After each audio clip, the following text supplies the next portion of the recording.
మీ ఎలాంటి వ్యాపార ప్రకటనలకైనా వెంటనే మా ఛానల్ సంప్రదించండి. అందరికి నమస్కారం. నేను శిరీష. ప్రస్తుతం మనతో పాటు ఉన్నారు తంత్ర జ్యోతిష్యులు, జ్యోతిష్యరత్న, జ్యోతిష సామ్రాట్ చింతలపు మందరావు గారు. గురుగారితో మాట్లాడతాం. నమస్కారం గురుగారు. మాతృదేవోభవ, పితృదేవోభవ, ఆచార్య దేవోభవ. ఓం నమో మాందేశ్వరాయ నమః.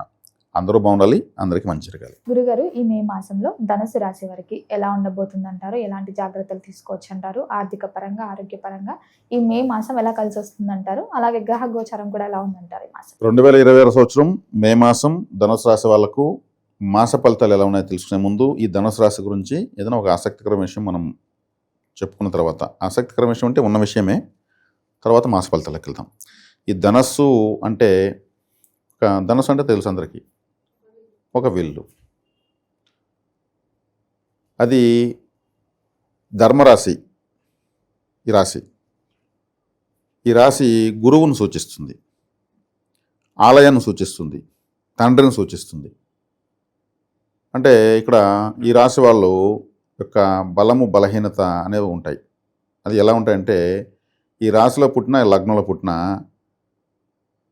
వాళ్ళను అలాగే వదిలేస్తే నిష్ప్రయోజకులు అయిపోతారు. ఎలా ఉంటే అలా పుట్టారు అంటే వదిలేస్తే వాళ్ళకి ఏం తెలుసో తెలుసుకుంటారు, ఏం తెలుసో వదిలేస్తారు.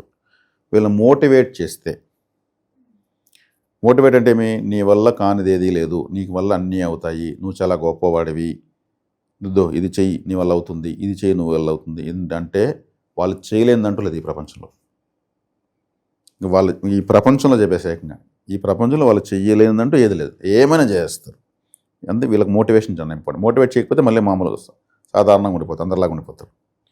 మోటివేట్ చేస్తూ ఉంటే అది ఎంత వర్క్ అయినా, ఎంత వర్క్ లోడ్ ఎక్కువైనా, ఎంత బర్డన్ అయినా, ఎంత క్లిష్టమైనా చేసేస్తారు. అర్జునుడు, కర్ణుడు, భీష్ముడు వీళ్ళంతా కూడా ఒక గురువు వెనకుంటే నీ వల్ల అవుతుంది, నువ్వు గొప్ప వీరుడు అంటే వాళ్ళు కూడా బాణాలు ఎత్తుకున్నారు, విల్లులు ఎత్తుకున్నారు, ప్రపంచ స్థాయిలోకి వెళ్ళిపోయారు. అలా వీళ్ళకు కూడా చేస్తే గొప్ప వీరులు అవుతారు. వీళ్ళు ఎక్కువగా అథ్లెటిక్స్లో ఉంటారు. వాళ్ళు అసలు గాల్లో 50 మెలికలు ఫల్టీలు కొట్టి వచ్చి కరెక్ట్ పాయింట్లు నిల్చుకోవడము, నీళ్ళలో దూకడము, వాళ్ళకంతా వెనకాల మోటివేటర్స్ ఉంటారు. వాళ్ళు అలా చేస్తారంటే అసలు అర్థం కాదు అసలు. అదేవిధంగా ఎన్నో సాహస కృత్యాలు చేసేవాళ్ళు, వాళ్ళకంతా వెనకాల గురువులు ఉంటారు. శిక్షణ, ఏదో ఒక గురువు శిక్షణ ఉంటేనే ప్రపంచ స్థాయి వస్తుంది. ఇప్పుడు ఈరోజు క్రికెటర్స్ కూడా అంతే. చిన్న చిన్న పిల్లలు వచ్చి బాల్స్ కనిపించకుండా స్టేడియాలు కవతలు పడి కొడుతున్నారు. ఆ లాజిక్ చెప్పించే గురువులు ఉంటారు. కాబట్టి గురువు లేకపోతే ప్రపంచం దశానిర్దేశం చేసే వాళ్ళు ఉండరు. ఎవరైనా గురువు అన్న తర్వాత ఈ రాశి ప్రభావం ఉంటేనే. ఈ రాశి బలం లేకపోతే ప్రపంచానికి దశానిర్దేశం లేరు. ధర్మకర్తలు, ఆలయ ధర్మకర్తలు, పీఠాధిపతులు, ప్రపంచానికి సందేశాలు ఇచ్చిన గొప్ప గొప్ప తత్వవేత్తలు అంతా ఈ రాశి ప్రభావంలోనే పుడతారు. కారణ జన్ములు అంటారు. ఏదో ప్రపంచాన్ని ఒక దారికి నడిపించేటువంటి ఒక మహా కారణ జన్ముడు ఈయన అంటారు. ఆ కారణ జన్ములంతా పుట్టేది ధనుస్సులోనే. వాళ్ళు వాళ్ళ యొక్క మాటలు విన్నా, వాళ్ళని చెప్పిన అనుసరించినా, ఇంకా విన్న వాళ్ళకు ఎక్కడ లేని ధైర్యం, ఉత్సాహం వస్తుంది. గురువు ఇచ్చే ధైర్యం, స్థైర్యం ఎవరు ఇవ్వరు. తల్లి, తండ్రి, గురువు, దైవం. తల్లిదండ్రులు గురువు దగ్గర వెళ్తారు, గురువు దైవం దగ్గర వెళ్తాడు. అంటే శాశ్వత విజయాన్ని చూపించేవాడు గురువు. దైవం అంటే మన జీవితానికి ఏది అవసరమో అదే దైవం. పనియే దైవం అంటారు కదా, ఆ పని దైవం ఎలాగో చూపించేవాడు గురువు. అది గురుస్థానం, పవిత్రమైన స్థానం, పూజించదగ్గ స్థానం. ఈ స్థానం బాగా లేదు అంటే వాళ్ళు దొంగలైపోతారు. గురువు ధనకారకుడు. గురువు బాగాలేకపోతే ఆ డబ్బు కోసం దొంగ అవుతారు, దొంగతనం చేస్తారు. అంతే కదా, గురువే ధనకారకుడు. ఇక్కడ నవగ్రహాల గురువు ధనకారకుడు. ఆ గురువే ఈ ధనుసు రాశికి అధిపతి. ఆ గురువు బాగాలేకుండా ఈ 9వ స్థానం బాగాలేకపోతే దొంగలు అవుతారు. డబ్బు కోసం ఏమైనా చేద్దాం అనుకుంటారు. తప్పుడు మార్గంలో డబ్బు సంపాదించారు. వాళ్ళకి మామూలు మార్గంలో సంపాదించి తెలియదు, ఆ స్థానం డ్యామేజ్ అయింది. ధనుసు ఏం చేస్తుంది? శిక్షిస్తుంది. వీళ్ళు శిక్షలకు గురవుతుంటారు దొంగతనాలు చేస్తూ. కాబట్టి ధనుసు రాశి అనేది పవిత్రమైన రాశి, పూజించదగ్గ రాశి. మాతృ పితృశక్తి, గురుశక్తి, దైవశక్తి, సమస్త పవిత్రమైన శక్తి మొత్తం ఇక్కడే ఉంటుంది. కాబట్టి ఈ రాశిలో పుట్టిన వాళ్ళకు అన్ని రకాల శక్తులు ఉన్నాయని అర్థం. వీళ్ళు చేయలేదంటే ఏం లేదు, ఎందుకంటే అంత ఆ ఎనర్జీలో పుట్టిపోయారు. వీళ్ళు ఫుల్గా ఉంది వీళ్ళకి టాలెంట్, వీళ్ళకి లేని టాలెంట్ లేదు. కానీ మోటివేటర్ కావాలి. కాబట్టి ధనుసు రాశిలో పుట్టిన వాళ్ళందరూ మనం వీడియో చూస్తూ ఉంటే అసాధారణమైన వాళ్ళు అని గుర్తుపెట్టుకోండి. ఈ వీడియో చూసి మీ వల్ల కానిదంటూ లేదు. కాబట్టి వీళ్ళకి తవ్వే కొద్దికి ఎంతైనా గని వస్తూనే ఉంటుంది. ఇది ఈ రాశి యొక్క ప్రత్యేకత. ఇంకా చెప్తా పోతే ఎంతో ఉంది. మనం క్లుప్తంగా మాస ఫలితాలు ఉన్నాం కాబట్టి నెక్స్ట్ ఈ మాసం ఈ రాశి అధిపతి గురువే చూస్తున్నాడు. గురువు చూస్తున్నాడు. గురువు చూడటం మంచిది. అదేవిధంగా 5వ స్థానంలో కుజుడు ఉన్నాడు. కుజుడు 5వ స్థానంలో ఉన్నప్పుడు 5వ స్థానం అంటే కులదేవత అని మనం ఇంతకుముందు ఒక వీడియోలో చెప్తున్నాం. ఇంటి దేవుడికి ఎక్కువగా వెళ్ళి పూజ చేయాలి. అప్పుడు కుజుడి బలం ఇంకా ఎక్కువ ఉపయోగపడుతుంది. అదేవిధంగా అదృష్టం కూడా ఉంది ఈ మాసం వీళ్ళకు. 5వ ఇంటి కూడా 5వ ఇంట్లో ఉంటే అదృష్టం. 6వ ఇంట్లో రవిగ్రహం ఉంది. 9వ ఇంటి కూడా 6వ ఇంట్లో ఉన్నాడు. అంటే తండ్రికి ఏదన్నా చేసే ప్రయత్నం, డబ్బు కోసం చేసే ప్రయత్నం సక్సెస్ అవుతుంది. 9వ స్థానం అంటే తండ్రి. 6వ స్థానం అంటే అప్పు, తండ్రికి ఏదైనా చేస్తున్న అప్పులు ఇవన్నీ దొరుకుతాయి. అంటే ఒక జాతకుడికి వాళ్ళ కుటుంబ సభ్యులు, తల్లి తండ్రి వీళ్ళన్ని పరిస్థితులు కూడా తెలియజేస్తుంది. 7వ స్థానంలో గురువు చూస్తున్నాడు కాబట్టి వీళ్ళకు శ్రీరామ రక్షగా చూస్తున్నాడు. ఒక 4వ ఇంట్లో శని మాత్రం అనుకూలంగా లేడు, ఇబ్బంది పెడుతున్నాడు. అర్ధాష్టమ శని అంటారు. ఈ రాశి శని పాపగ్రహం. కాబట్టి పాపగ్రహం పోయి ఏం చేస్తుంది, అర్ధాష్టమంలో కూర్చునేసి పాపత్వం ఎక్కిస్తుంది. తండ్రికి శ్రమ కూడా ఉంటుంది, మళ్ళీ కష్టం కూడా ఉంటుంది. ఎందుకంటే రవిగ్రహాన్ని మళ్ళీ శని చూస్తాడు కాబట్టి తండ్రికి శ్రమ ఎక్కువ ఉంటుంది. అదేవిధంగా తండ్రి స్థానంలో కేతు ఉన్నాడు. 9వ ఇంట్లో కేతు ఉన్నాడు. కేతువు అంత మంచిది కాదు. అంటే ఇక్కడ వచ్చేకాడికి కేతువు ఎక్కడుంటే అక్కడ తత్సంబంధమైన ఆలయానికి వెళ్ళాల్సి వస్తుంది.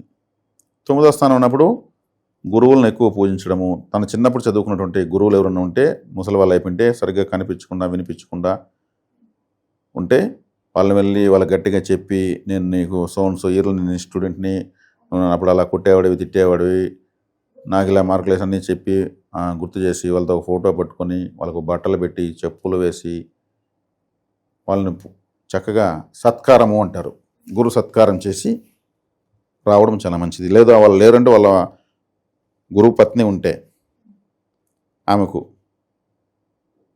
నేను చదువుకున్న సార్ దగ్గర, సార్ లేరు, మీకు వచ్చి పలకరించే అదే సత్కారం ఆమెకు చేయొచ్చు. ఇలా చేయడం వల్ల వాళ్ళ బ్లెస్సింగ్, వాళ్ళు ఆశీర్వదించమని ఆశీర్వాదం వచ్చేస్తుంది. అదేవిధంగా ఈ రాశికి 4వ ఇంట్లో అర్ధాష్టమ శనిగా నడుస్తూ ఉంది. 4వ ఇంట్లో అర్ధాష్టమ శని నడుస్తున్నప్పుడు ఏమవుతుంది, 4వ స్థానం అంటే వీళ్ళ సొంత గ్రామం, వీళ్ళు వేసుకునే బట్టలు 4వ స్థానమే. వీళ్ళ తల్లికి ఏదన్నా నలత చేయడం అంటే ఏదో ఒక అనారోగ్యం చేయడము, అనీజీగా ఉండడము, దిష్టి ఎక్కువ తగలడము, అన్కంఫర్ట్గా ఉండడము లాంటివి ఉంటాయి. ఎవరైనా గురువులు దక్షిణామూర్తి, దత్తాత్రేయ, షిరిడి సాయి, సత్యసాయి, మరి ఇట్లా ఉంటారు కదా అవధూతలు, క్షేత్రాలకు వెళ్ళచ్చు. గాన్గాపూరు గురువుల యొక్క జీవ సమాధులు ఉంటాయి. వీరబ్రహ్మేంద్ర స్వామి, రాఘవేంద్ర స్వామి, ఇటువంటి క్షేత్రాలకు వెళ్ళచ్చు. ఈ రాశి వాళ్ళు వెళ్ళచ్చు. గురు పరంపరలోకి మహావతార్ బాబాజీ, వివేకానంద స్వామి, రమణ మహర్షి, రామకృష్ణ పరమహంస, వీళ్ళంతా గురువులు. ప్రపంచాన్ని నిర్దేశం చేసిన వాళ్ళు వీళ్ళంతా. ఈ రాశిలో పుట్టిన వాళ్ళని అనుసరించవచ్చు, వెతుక్కుని వెళ్ళాలి. కాబట్టి ఇక్కడ కొంతమంది మహత్యాలు చేసినటువంటి వాళ్ళు ఉంటారు, ఉన్నంత రోజులు అద్భుతాలు సృష్టించిన వాళ్ళు ఉంటారు. గాల్లో అది తీసి ఇది తీసి, ఇంత మాయ మిథ్య, ఇది లేదు, భగవంతుడే శాశ్వతము, ఇవన్నీ గారడీలు అని చెప్పి ఎన్నో చేసి ఉన్నారు. అటువంటి వాళ్ళందరూ కూడా వాళ్ళు చదవాలి, సెర్చింగ్ చేయాలి. ఇప్పుడు గూగుల్లో, యూట్యూబ్లో అంతా వెతికి వాళ్ళ గొప్పతనాలు వినాలి. వాళ్ళు కనెక్ట్ అవుతారు. గురువు భౌతికంగా లేకపోయినా ప్రకృతి శక్తిలో చాలా శక్తివంతంగా ఉంటారు వాళ్ళు. ఇప్పుడు మనం మాట్లాడుతున్నాము, మనకు ఇక్కడ అదృశ్యంగా గురువులు ఎంతమంది వింటూ ఉండొచ్చు, చెప్పలేం. గురువుల యొక్క గొప్పతనాన్ని మనం చెప్తున్నాం కదా, వాళ్ళు క్షణమాత్రంలో వచ్చి వినగలరు. అది వాళ్ళకి. అందుకే గురువుని మించిన దైవం లేదు. శ్రీకృష్ణుడైనా ఒక గురువుకి శిష్యుడే, ఆయన ఒక గొప్ప గురువే. అర్జునుడైనా ఒక గురువుకి శిష్యుడే. ఎవరైనా సరే ఒక గురువు లేకుండా ఏమి చేయలేరు. నాకు మా అమ్మే గురువు. మా అమ్మ దగ్గర నేను ఎంతో నేర్చుకున్నా. కాబట్టి మా అమ్మ తప్పితే నాకు ఎవరు గురువులు లేరు. అందుకే మాతృదేవోభవ అనే మాట చెప్పకుండా నేనేం మాట్లాడలేను. కాబట్టి నా సక్సెస్ మా అమ్మే. కాబట్టి గురువు లేకుండా ఎవరు ఉండలేరు, కష్టం. గురువు లేని జన్మ వాళ్ళు మనిషిగా పుట్టినా వేస్ట్.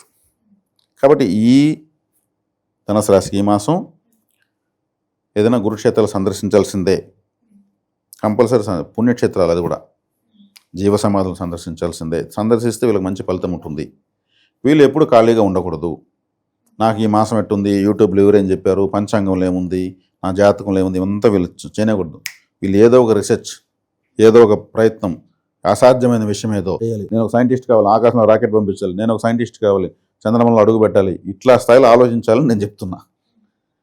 ఈ ధనుసు రాశి వాళ్ళకి ఇవంతా టైం వేస్ట్ సబ్జెక్టులు ఇవన్నీ. కాకపోతే ఈ వీడియో ద్వారా వాళ్ళు మోటివేట్ అవుతారని ఒక ఆశ నాకు. గొప్ప వాళ్ళు ప్రపంచానికి ఉపయోగపడతారు కదా.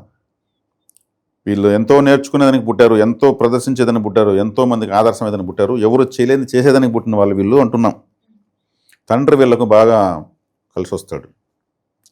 ఈ కొంతమంది అంటూ ఉంటారు, ప్రతి ఏదైనా చెప్పు, మా నాన్న అట్లా చేసేవాడు, మా నాన్న ఈడ దుడుక్కుపోయాడు, మా నాన్నకు మించిన వాళ్ళు లేరంటూ ఉంటారు. వాళ్ళంతా ధనుసు రాశి వాళ్ళే. నాన్నని ఎగ్జాంపుల్ పెట్టి గొప్పగా చెప్పే వాళ్ళంతా ధనుసు రాశి వాళ్ళే, ధనుసు రాశి ప్రభావం ఉన్న వాళ్ళే. నాన్న, మీ నాన్న నువ్వే పెద్ద హీరోలు రా, మేమంతా పనికి మనలు అంటూ ఉంటారు కొంతమంది. ఏమన్నెత్తో వాళ్ళ నాన్న అంటూ ఉంటాడు వాడు. అంటే వాళ్ళ నాన్న నిజంగా కూడా చేసుకున్నా వాళ్ళ నాన్న గొప్పవాడని చెప్పేదానికి ప్రయత్నిస్తూ ఉంటారు. అన్నీ వాళ్ళ నాన్నకు చెప్పేస్తూ ఉంటారు. గొప్ప పొగడ్తలన్నీ సత్కారాలు అంటే వాళ్ళ నాన్నకు చెప్పేస్తూ ఉంటారు ఎక్కువగా వాళ్ళు. అంటే తండ్రి యొక్క ప్రేమికులు వీళ్ళు. తండ్రిని ఎగ్జాంపుల్ పెట్టుకుని, తండ్రి ఫోటో జోబులు పెట్టుకుని నిద్రలేసిన తండ్రిని చూస్తూ ఉంటే వీళ్ళ జీవితం సక్సెస్. ఇంక జాతకాలు జ్యోతిషం అవసరం లేదు వీళ్ళకు. ధనుసు రాశికి వెరీ ఈజీ వే. గురువులను ఆరాధించుకుంటూ ఉంటే చాలు. ఏలినాటి శనన్నా ఉన్నాయి, ఏ శనన్నా ఉన్నాయి, ఏదన్నా ఉన్నాయి. గురువారం కూడా బ్రహ్మాండంగా ఉంటుంది. వాళ్ళు మనకు గ్రీకు పురాణాల్లో మనకు జ్యోతిషంలో 12 రాశులను వాళ్ళు కూడా ఐడెంటిఫై చేశారు మన ఇండియాతో పాటు. వాళ్ళు ధనుసు రాశిని ఎలా ఐడెంటిఫై చేశారంటే, ఒక గుర్రము ఫ్రంట్లో ఒక మనిషి, ఆ మనిషి వీళ్ళెత్తుకున్నట్టు చూశారు వాళ్ళు. వాళ్ళు కూడా సేమ్ ఇదే యాక్సెప్ట్ చేశారు. కొన్ని సినిమాలు కూడా ఆ గుర్రంలాగా ఉన్న మనుషులు వచ్చి యుద్ధాలు చేస్తున్న సినిమాలు కూడా హాలీవుడ్లో తీశారు. మహావీరులు అంటే వీళ్ళ వల్ల కానిదంటూ లేదు. గుర్రం లాంటి వేగవంతమైన వాళ్ళని అర్థం. అంత ఖచ్చితత్వం ఉంటుంది. కాబట్టి వీళ్ళని మోటివేట్ చేయండి. ధనుసు రాశిలో ఎవరైనా మీకు పిల్లలు పుట్టుంటే వీళ్ళ అదృష్టం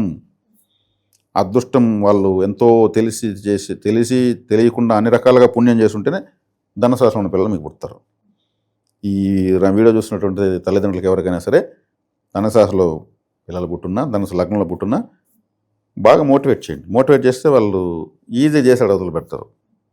అంటే very high talented, multi talented, కానీ మోటివేట్ చేయాలి. చేయకపోతే వీళ్ళంత దురదృష్టం ఈ ప్రపంచంలో ఎవరు లేరు. తెలియదు, వాళ్ళ శక్తి వాళ్ళకి తెలియదు. మోటివేట్ చేస్తేనే దశాంతం చేసిన వీళ్ళు కొన్ని చెడగొడతారు. వీళ్ళు నేర్చుకునే క్రమంలో కొన్ని చెడగొడతారు. వీటికి పెట్టుబడి పెట్టాలి, మళ్ళీ ఇంకోసారి తెప్పించాలి. ఆ టూల్స్ విసుకోకూడదు. నీకేమైనా ఇంత డబ్బులు యాడ్ చేసి వేస్ట్ అనకూడదు. వాళ్ళే 1కి 10 ఎక్స్పెరిమెంట్ ఈ యాంగిల్లో చేస్తే, ఈ యాంగిల్లో చేస్తే అన్ని రకాలు చూసి సక్సెస్ ఒకటే వస్తుంది. 10 రకాల ఫెయిల్యూర్స్ చూస్తే అది మళ్ళీ ప్రపంచానికి ఉపయోగపడతారు వాళ్ళు. కాబట్టి ధనుసు రాశికి ఈ మాసం నేను గ్రహాలు ఎలా ఉన్నాయో చెప్పాను, వీళ్ళ శక్తి సామర్థ్యాలు చెప్పాను, తీసుకోవాల్సిన జాగ్రత్తలు చెప్పాను. కాలభైరవ ఆరాధన కంపల్సరీ చేయాలి. గురువుల సందర్శన ఎక్కువ చేయడం, తీర్థయాత్రలు చేయడం కూడా చాలా మంచిది. దూర ప్రాంతాలకు వెళ్ళి రావడం కూడా చాలా మంచిది. ఈ రాశి వాళ్ళు ఎక్కువ కాలభైరవారం చేసే శనిగ్రహం నియంత్రించబడుతుంది. గురుగారు, మొత్తం మీద ఈ మాసంలో ధనుసు రాశి వారికి ఎలా ఉంది, ఎలాంటి జాగ్రత్తలు తీసుకోవాలి తెలియజేసినందుకు ధన్యవాదాలు.